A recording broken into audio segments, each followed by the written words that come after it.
त्यात काही शंकाच नाहीये. कुठल्या 2 गोष्टी तुम्ही दोघं या सेटवरच्या मिस करणार आहात? एक दुसऱ्याला नाही, खूपशा गोष्टी आहेत ज्या मिस करण्यासारख्या या सेटवर झाल्या. बरेचसे चांगले मित्र भेटले, मैत्रिणी भेटल्या, जुन्या मैत्रिणी पुन्हा भेटल्या.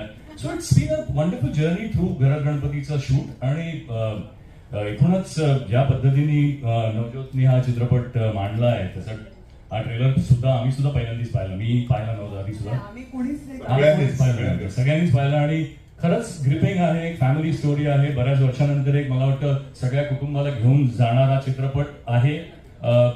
बरोबर वेळेवर लागतोय, तेव्हा माझी खात्री आहे की याला ऑडियन्स कडनं पण चांगला प्रतिसाद मिळेल.